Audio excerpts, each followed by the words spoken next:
ఇస్తే అవి తీసుకెళ్లి మేము గవర్నర్ గారికి సబ్మిట్ చేసినటువంటి సందర్భం. ఒక విధంగా రెఫరెండం లాగా. కోర్స్ మీకు ఓట్లు వేశారు, మీరు గెలిచారు. మీరు ఓట్లు వేసి గెలిస్తే మేము అడ్డుగోలుగా ఏదైనా చేస్తే ఊరుకోము అని ప్రజలు చైతన్యవంతమై సంతకాలు పెడితే దేనికి దాన్ని డైవర్ట్ చేయడానిక ఈ మాటలు మీరు మాట్లాడుతుంది? మెడికల్ కాలేజ్ ఇష్యూస్ని డైవర్ట్ చేసే కార్యక్రమం టక్కన మీరు వస్తారు. ఏదేదో పిచ్చి పిచ్చిగా మాట్లాడేసేటటువంటి కార్యక్రమం మీరు చేస్తున్నారు. ఇది చాలా దురదృష్టకరమైనటువంటి పరిణామం అని నేను ఈ సందర్భంగా చెప్పదలుచుకున్నాను. అదేవిధంగా మేమేమన్నాం, వైఎస్ఆర్ కాంగ్రెస్ పార్టీ కానీ జగన్మోహన్ రెడ్డి గారు కానీ మెడికల్ కాలేజీలు స్కామ్ జరుగుతూ ఉంది. ఈ స్కాములో ఎవరైనా చేరితే మెడికల్ కళాశాలను కొని డబ్బులు చంద్రబాబు నాయుడు గారికి, చంద్రబాబు నాయుడు గారి కొడుక్కి ఇచ్చి కిక్ బ్యాక్స్ తీసుకొని స్కాములో భాగమైతే విచారణ చేస్తాం మా ప్రభుత్వం వచ్చిన తర్వాత. ఆ విచారణ క్రమంలో మిమ్మల్ని శిక్షిస్తాం, ఆ క్రమంలో మిమ్మల్ని లోపల కూడా వేస్తాం అని మేము చెప్పాం. స్కామ్ ఉంది అని చెప్తున్నాం. మమ్మల్ని లోపలేస్తారా? మీ సంగతి తెలుస్తాం. ఎందుకంత భయం? చంద్రబాబు నాయుడు గారికి మాట్లాడలేక ఈయన మాట్లాడతాడు. ఎందుకంత భయం? ఎందుకు నాకు అర్థం కాలేదు. 15 సంవత్సరాల పాటు అగ్రిమెంట్ రాశావుగా, ఈ ప్రభుత్వాన్ని ఇప్పుడు కాపాడుతాను. ఇప్పుడు కాపాడాల్సిన అవసరం లేదు, వాళ్ళకి స్పష్టమైనటువంటి మెజారిటీ ఉంది. ఇప్పుడు కాదు, 15 సంవత్సరాల వరకు నేను చంద్రబాబు నాయుడు గారితోనే ఉంటాను అన్నారు. నీ ఇష్టం, ఉండు, తప్పులేదు. ఎందుకంటే ఒక్క సీటు కూడా తీసుకోకుండా చంద్రబాబుకు సపోర్ట్ చేశావు 2014లో. సరే 2019లో వచ్చేటప్పటికి ఓట్లు చీలిపోతాయని నువ్వు సపరేట్గా కంటెస్ట్ చేశావు. అప్పుడు కూడా చంద్రబాబుకు మేలు చేద్దామని. ఇప్పుడేమో చంద్రబాబుతో కలిసి పోటీ చేశావు. భవిష్యత్తులో కూడా మేము పోటీలో ఉంటాం, మేము కలిసే ఉంటాం, మూకమ్మడిగా ఉంటాం. చంద్రబాబు నాయుడు గారినే నేను మోస్తాను. మంచిదే, మోసుకో, నీ పార్టీ నీ ఇష్టం, ఎవ్వరికీ అభ్యంతరం లేదు. కానీ చిత్రం ఏంటంటే ఇన్ని సంవత్సరాలు అగ్రిమెంట్ రాసేటటువంటి రాజకీయ పక్షాలు బహుశా ప్రపంచంలో ఎక్కడ ఉండవు. సమయానుకూలంగా వారి పాలసీ మేటర్గా ఒక్కోసారి ఒక్కో పార్టీతో కలుస్తారు, తర్వాత డివర్ అయితే ఉంటారు. కానీ మేము కలిసే ఉంటాం 15 సంవత్సరాల వరకే.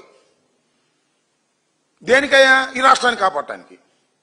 రాష్ట్రాన్ని కాపాడటానికి కాదు, జగన్మోహన్ రెడ్డి గారు అధికారంలోకి వస్తాడని భయం. భయం కాకపోతే ఎందుకు? మేము అన్నాం, మేము అధికారంలోకి వస్తే జరుగుతున్న అన్యాయాలని, అక్రమాలని ఎదుర్కొని విచారణ క్రమంలో ఎవరినైనా లోపలేసేస్తాం అన్నాం. తప్పేంటి దీనిలో? ఇది ప్రజాస్వామ్య విధానం కాదా? ఇవాళ మీరేం చేస్తున్నదయ్యా? ఎంతమందిని లోపలేస్తున్నారు అన్యాయంగా, అక్రమంగా? లేని స్కామ్ ఉన్నట్టుగా చూపించి మద్యం స్కామ్ అని చెప్పి ఎంతమంది లోపలేశారు? లడ్డు వ్యవహారంలో ఏం చేస్తున్నారు మీరు? విచారణ పేరుతో మీరు చేస్తున్నటువంటి ఘోరాల కన్నా మేము స్పష్టమైనటువంటి విజన్తో మేము చెయ్యబోతాము. ఇవాళ మెడికల్ కళాశాలల్ని దోచుకునేటటువంటి కార్యక్రమం చేస్తున్నారు మీరు కాదా? ఏమండి పవన్ కళ్యాణ్ గారు చెప్పండి. అంటే మీకు కూడా వాటా ఉందా దీనిలో? మీకు కూడా వాటా ఉందని అనుకోవాలా? వాటా ఉంది అని అంటా నేను, లేకపోతే ఎందుకు మీకు నూరంతా? ఈ కూటమి ప్రభుత్వం మెడికల్ కళాశాలలను ప్రైవేటీకరణ చేస్తూ స్కామ్ చేస్తుంది అంటే మీరు వచ్చి డ్యామ్ డూమ్ అని చేస్తాం, తొక్కేస్తాం, మళ్ళా మీరు అధికారంలోకి వస్తే చూస్తానంటున్నారు. ఎట్టా వస్తారో చూస్తాం, చూడు. అధికారంలోకి ఎలా వస్తాం చూడయ్యా, మాకేం అభ్యంతరం లేదు. నువ్వు ఆపితే అధికారం ఆగిద్దా? వైఎస్ఆర్ కాంగ్రెస్ పార్టీ అధికారంలోకి వచ్చే రోజున, ప్రజలు మెచ్చిన రోజున నువ్వు చంద్రబాబు నాయుడు గారితో ఉంటే ఆపగలుగుతావా? ఉండు, మాకేం అభ్యంతరం లేదు.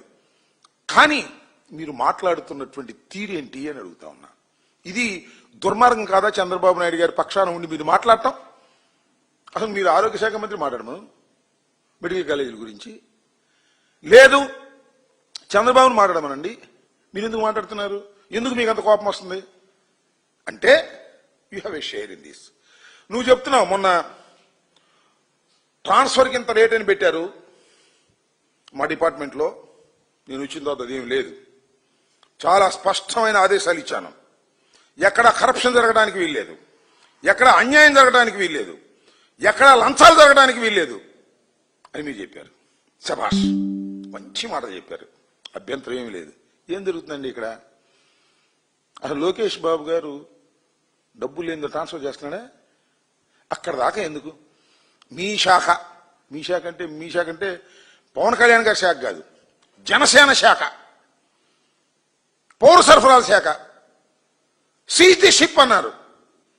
సరే, షిప్ సీజ్ చేయకపోయినా సంగతి అది అక్కడ పెట్టండి. దాని సంగతి బియ్యం అమ్మకం ఆగిందా చెప్పండి పవన్ కళ్యాణ్ గారు. కూటమి ప్రభుత్వం వచ్చిన తర్వాత బియ్యం అమ్మకం ఆగిందా అడుగుతున్న సమాధానం చెప్పండి ప్లీజ్. కొట్టేస్తున్నారే, కాకినాడ రేవు నుంచి బ్రహ్మాండంగా వెళ్ళిపోతున్నాయి. మధ్యవర్తులు డబ్బులు సంపాదించుకుంటున్నారే, దానిలో క్యాష్ మీకు వస్తుందే. మనోహర్ గారికి శుభ్రంగా తీసుకుంటున్నారే, సర్దుకుంటున్నారే. మీరు నీతి గురించి నిజాయితీ గురించి చెప్తుంటే ఎట్లా ఇది సచ్చేదట్టు మేము నాకు అర్థం కాల. నీతి గురించి నిజాయితీ గురించి బ్రహ్మాండంగా మీరు చెప్తున్నారు, ఉపన్యాసాల్లో అద్భుతంగా చెప్తున్నారు. మమ్మల్ని తొక్కి నారదీస్తామని అంటున్నారు. మిమ్మల్ని ఏం అనకపోయినా అంటున్నారు. ఎక్కడి నుంచో తెచ్చుకుని అంటున్నారు. మా చంద్రబాబు నాయుడిని అంటారా అనేటువంటి పద్ధతుల్లో మీరు మాట్లాడుతూ ఉన్నారు. మీరు కాపు కాయండి చంద్రబాబు నాయుడు గారికి, మాకు ఏ విధమైన అభ్యంతరం లేదు. మీరు ఎన్ని సంవత్సరాలు కావాలంటే అన్ని సంవత్సరాలు మీరు చంద్రబాబు నాయుడు గారిని కాపు కాస్తూనే ఉండండి, మాకు అభ్యంతరం ఏమీ లేదు. మేము ఇప్పుడైనా వైఎస్ఆర్ కాంగ్రెస్ పార్టీ జగన్మోహన్ రెడ్డి గారు సింగిల్గానే పోటీ చేసి అధికారంలోకి వచ్చారు. ఓడిపోయినప్పుడు గెలిచినప్పుడు కూడా సింగిల్గానే వచ్చారు, వస్తారు కూడా వచ్చే రోజున ఏ విధమైన సందేహము లేదు. మే ఎవరినో దేహి అని పదవులు తీసుకోవాల్సిన అవసరం లేదు. ఇంకా మీరు పదవులు ఇంకా మా వాళ్ళకి రావాలని వాటాలు వేసుకుంటారు, చేసుకోండి. అలా తెలియగలుగుతాను పవన్ కళ్యాణ్ గారు. మీకు బంధుప్రీతి లేదు, మీరు చాలా సిన్సియరు, అవినీతిని సహించరు. మీ అన్నగారికి ఎమ్మెల్సీ ఎందుకండి ప్లీజ్ చెప్పండి. మీ కులతత్వానికి వ్యతిరేకం మీరు. 2 మంత్రులు ఇస్తే 2 ఓసీలకి ఎందుకండి? బీసీలు మీ పార్టీకి అవసరం లేదా? ఎస్సీలు మీ పార్టీకి అవసరం లేదా? పవన్ కళ్యాణ్ గారు అన్నగారు ఎమ్మెల్సీ కావాలా? అది కూడా కాదండి. ఇంకో చిత్రం, భలే విచిత్రంగా ఉంటాను నాకు. నేను ఇప్పుడు చూడ రాజకీయాల్లో, ఎందుకంటే పవన్ కళ్యాణ్ గారి కన్నా సీనియర్ నేను. సరే, ఓడిపోతే ఓడిపోవచ్చు, ఆయన ఓడిపోయి నేను ఓడిపోయి, అది వేరే విషయం. మీ అన్నగారికి ఎమ్మెల్సీ ఇచ్చారు, మీ అన్నగారికి మంత్రివర్గంలో స్థానం కల్పిస్తాము అని వాగ్దానం చేశారు. ఏం వాగ్దానం అండి అది? రాసిచ్చారండి. దాని మీద స్టాంప్ ఉందో లేదు నేను చూడలే. మరి రాసిచ్చారు. ఎవరు? సాక్షాత్తు రాష్ట్ర ముఖ్యమంత్రి Nara Chandrababu Naidu garu, most experienced person in India political ఎరీనాలో రాసిచ్చారు సంతకం. నాగబాబు గారిని మంత్రివర్గంలో తీసుకోవడానికి నిర్ణయం తీసుకున్నాం అన్నా. నేను తీసుకుని సంవత్సరం అయింది. ఆయన ఎందుకు తీసుకున్నాడో, మీరు ఎందుకు అంగీకరించారో, ఇంత నీతి నిజాయితీగా ఉండేవాళ్ళు ఆయన నిర్ణయం తీసుకుని ఎందుకు అమలు చేయటం లేదో ఏం తెలియదు. మీకు తెలీదా? చెప్పండి దీనికి సమాధానం. చాలా మందికి పదవులు ఇప్పించాము, దేహి అని పదవులు తీసుకునేటటువంటి దౌర్భాగ్యమైన పరిస్థితుల్లో మీరున్నారు. ఓకే, ఒప్పుకోండి, మాకేం అభ్యంతరం లేదు. ఇలా ఒప్పుకొని మీరు ఇవాళ మమ్మల్ని దూషించేటటువంటి కార్యక్రమం, అనవసరంగా అన్యాయంగా జగన్మోహన్ రెడ్డి గారిని, వైఎస్ఆర్ కాంగ్రెస్ పార్టీని దూషించడం. అదేమంటే పోలీసులు కొట్టరా ఏంటి అంటే, పోలీసులు కొట్టమేంటి నాకు అర్థం కదా. రౌడీలు పోలీసులు కొట్టరా, కొడితే తప్పేంటి అంటున్నారు సార్. మీరు భారత ప్రజాస్వామ్య దేశంలో ఉన్నారు. భారతదేశానికి ఒక కాన్స్టిట్యూషన్ ఉంది, పోలీసు కొన్ని విధులు ఉన్నాయి, కోర్టులు కొన్ని విధులు ఉన్నాయి. రౌడీలను కొడితే తప్పేంటంటే, అంటే నన్ను కొట్టాలనుకోండి ప్లీజ్, నన్ను రౌడీ అంటారు ముందు. మీరు సాగుతున్నారుగా, కుక్కను చంపాలంటే ఆ పేట అంతా తిరిగి ఈ కుక్క పిచ్చిది 2 రోజులు ప్రచారం చేయాలంట. చేసి 3 రోజులు కుక్కను చంపాలంట. చంపితే ఏమైంది? పిచ్చి కుక్కలేరా చంపారంటారు. అట్లాగే అంబటి రాంబాబుని చితక బాధాలనుకో, అంబటి రాంబాబు రౌడీ అని ముందు చెబుతారు, ఓ రౌడీ షీట్ ఓపెన్ చేస్తారు, తీసుకెళ్లి కొడతారు. ధర్మమైన పవన్ కళ్యాణ్ గారు పోలీసులు కొట్టకేం చేస్తారంటే, పోలీసులు కొట్టం మొదలెడితే ఇంకెవడు నాగుతాడు? చట్టాలు ఎందుకు? న్యాయస్థానాలు ఎందుకు? కొట్టడం ఏంటి నాకు అర్థం కాదా. ఇంకో మాట అన్నాడండు, ప్రైవేటు పంచాయతీలు చేయండి, జాగ్రత్తగా చేయండి అంట. పోలీసులు ప్రైవేటు పంచాయతీలు చేయటం మొదలెడితే, పోలీసులు జనాన్ని కొట్టడం మొదలెడితే ఈ సమాజం ఉంటుందా? నువ్వేగా ఆయన ఎవరు, జయసూర్య అని, ఇప్పుడు ప్రైవేటు పంచాయతీలు చేస్తున్నాడు రాసిచ్చావు నువ్వు.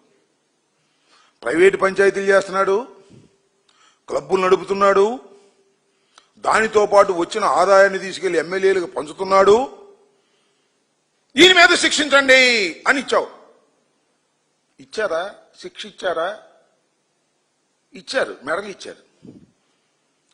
అది మీ వ్యవహారం, మీ కూటమిలో మీ పరిస్థితి అది అనే విషయాన్ని మీరు దయచేసి గమనించమని మనవి చేస్తున్నా.